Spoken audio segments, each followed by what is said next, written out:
Fala, robistas! A minha infância foi lá pela década de 90 e depois de alguma insistência, meu querido pai me presenteou com o melhor console já feito, um Super Nintendo. A minha recordação de irmos comprar o videogame é vívida, parece que foi ontem, tamanha a felicidade na época. Eu acordava mais cedo antes da escola só para jogar 15 minutinhos daquele maravilhoso Mario que veio com o console. Vocês sabem, o Super Mario World.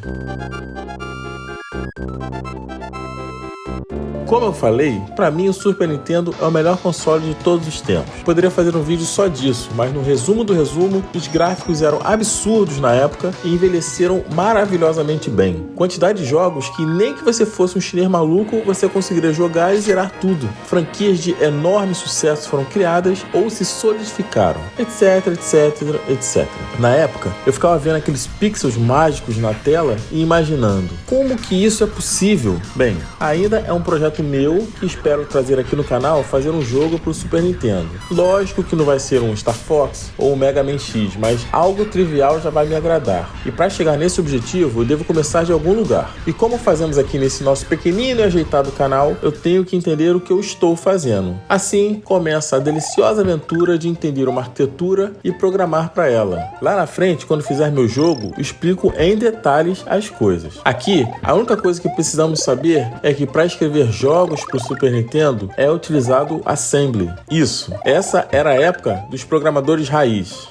E não é Assembly x86, mas sim do processador mundialmente famoso e rockstar na época, o 6502. Na realidade, o 6502 era da época do Nintendinho. O Super Nintendo trouxe uma evolução, o 65C816, que tinha basicamente as mesmas instruções do seu pai 6502. Falei, mas você entrou nesse vídeo porque você leu o título e viu a thumbnail. Então, por que eu vou hackear o Super Mario World?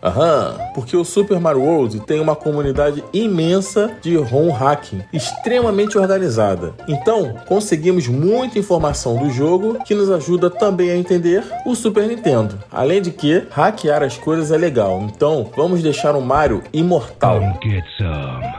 O Super Nintendo é nada mais que um computador seguindo a arquitetura de von Neumann. Esse matemático definiu uma arquitetura básica de um computador que determina uma máquina com processador e memória. Se hoje isso parece o básico do básico, foi von Neumann quem definiu essa arquitetura que expandiu as capacidades de uma máquina de computação digital. Tá bom de história de computação. Seguindo essa verdade, provavelmente as instruções e os dados do jogo estão em algum lugar na memória do console. Então, dentre esses dados, estaria guardado, por exemplo, a quantidade de vidas?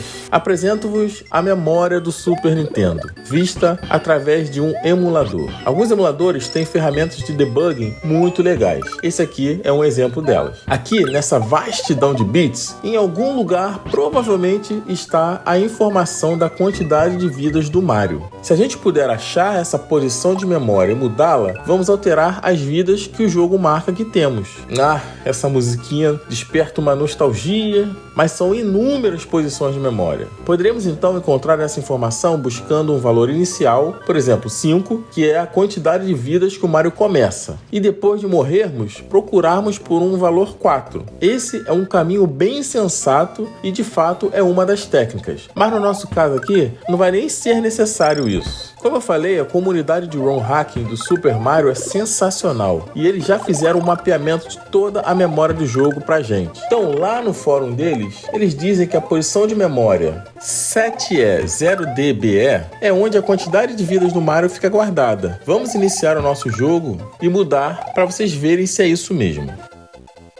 E é isso, ficamos com 99 vidas em um piscar de olhos. Podemos mesmo confiar nessas informações. Vale falar aqui que essas posições de memória são do jogo do Mario. Outro jogo vai ter outras posições de memória e até mesmo funcionar bem diferente. Mas estamos no Mario, então já fizemos um hack. Mas seria mais legal se fizéssemos um God Mode, para tornar o Mario imortal definitivamente. Para isso, vamos ter que ir mais a fundo no nosso hacking. Antes de a gente continuar, vai lá, se inscreve no canal para dar essa moral pra gente, beleza? O que vimos até agora foram os dados que são guardados na memória e utilizados pelo código do jogo. Para tornarmos o nosso Mario imortal, vamos alterar o código-fonte e retirar a rotina que mata o Mario. Por onde começar? A magnífica comunidade já fez grande parte do trabalho. Se procurarmos lá, temos todo o código-fonte já disassembled para nós.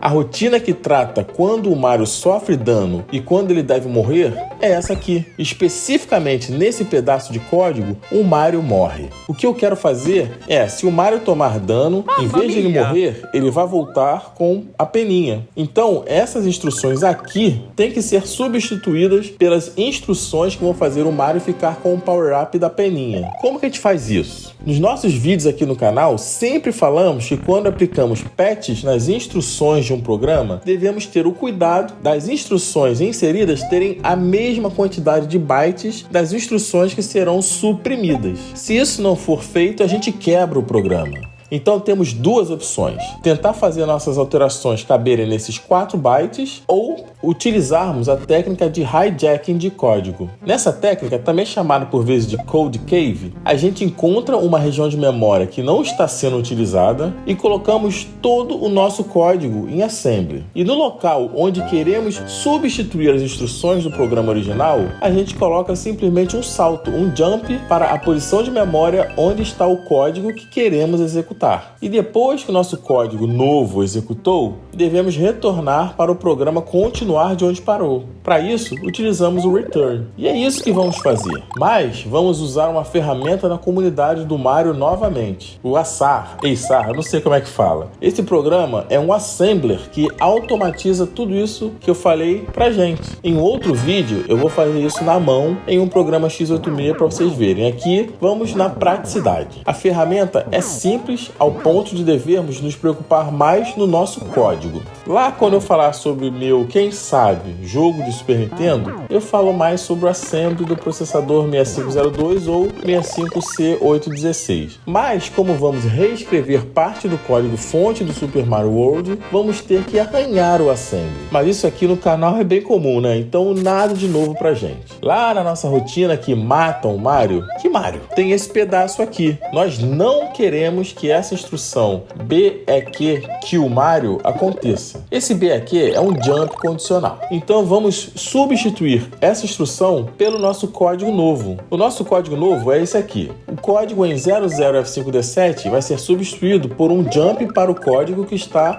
na label hijack. E depois, 2 NOPs vão ser inseridos. A posição de memória 7E0019, que está aqui marcada, é onde fica guardado qual power-up o Mario tem no momento. Aqui, nós só estamos setando, então, que ele fique com a peninha, que é o valor 02. Então, a gente tem que colocar o valor 02 no registrador A e depois movimentar esse valor que está no registrador A para essa região de memória 7E0019. Porém, reparem, a nossa rotina ocupa bem mais bytes que a instrução que queremos substituir. As instruções antigas têm 2 bytes e as novas possuem 4 bytes sem contar o return. Simplesmente não cabe. O Açar automaticamente coloca um jump para a posição de memória onde está a nossa nova rotina. Outra coisa que eu mudei é essa outra instrução aqui na posição 00F600. Como só queremos tirar essa instrução que ocupa só 2 bytes, mas os nossos jumps sempre ocupam 4 bytes, essa instrução aqui de baixo se perderia. Porém, eu somente movi ela para a nossa Code Cave.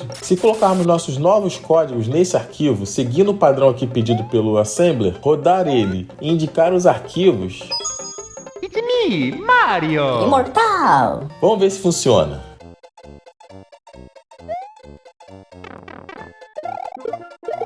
É isso aí, ó, Bigodudo God Mode. Mas mesmo nosso Mario Mortal, para zerar o jogo, a gente vai ter que andar todas as 70 e poucas fases, não é mesmo?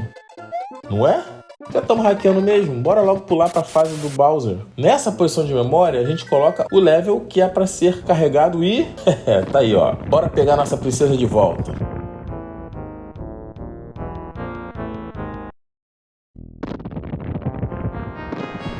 Legal, galera. Meio roubado, o Mario resgatou o seu crush, que por algum motivo sempre é sequestrada de novo pelo Bowser. A brincadeira aqui é se divertir com o Super Nintendo e o querido Super Mario. A comunidade de ROM Hacking é sensacional e bastante ativa ainda. Vale a pena dar uma olhada. Além disso, vários dos passos que tivemos que realizar para hackear o jogo são muito interessantes para treinarmos vários dos conceitos de programação de baixo nível, descobrir como uma arquitetura nova funciona, inserção de código, etc. Além de tudo, é bem divertido. Antes de sair, robista, se inscreva no canal, curta o vídeo também, vá lá tentar hackear o jogo. Abraços e tchau!